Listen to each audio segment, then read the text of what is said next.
ginisang chicken with sayote and kangkong. So nagchop na dito sa itong mga lamas diha mga palangga no. Kay para ready na, and also gichop na nako ang atong sayote o gihugasan. So ana nako nagipakita ang pagka-chop mga palangga no.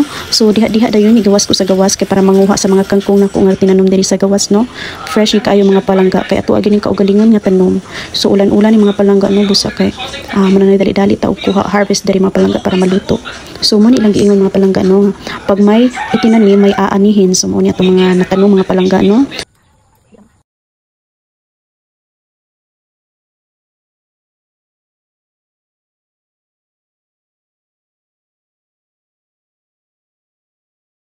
So, pag human akong kuha sa itong kangkong mga palangga, no, gihugasan din ako para ato na din isa lang pagkataon-taon.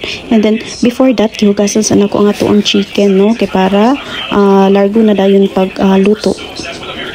So, diha dayon ato rin gimekos ang atong mga lamas, no, ug atong gilunod ang ato ang chicken.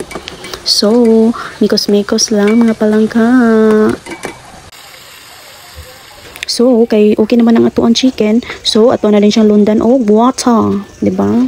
So, medyo daghan-daghanon din ako ang sabaw dari mga palangga. No? I mean, ang water kay mahilig og higo pa nga ako ang anak sa sabaw.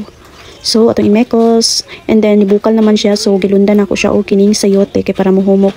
So, sayote ang atong giuna compare sa kangkong. So, kay nagmata naman akong anak no, nagmanya-manya siya. So, nagpakugos siya mga palangga no.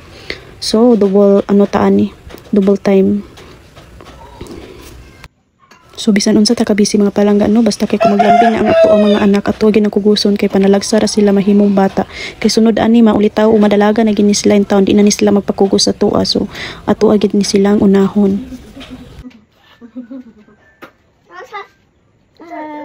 Say hi people. So kay bukal naman og humok na ang atong sayote. So hinahinay dayon ato nang ilunod ang ato ang kangkong. So hinahinay lang gyud mga palangga no, kay gamay kay atong sudlanan basin mo awas unya sayang ang ato ang sabaw. So, ubay-ubay pa din ako nakakuha din ng mga kangkong mga palangga, no? So, kay mukuyos raman siya. So, ato lang inana pababa mga palangga, no? Nahinay lang ginato siya glunod. Di nato ibigla kay para di mo awas.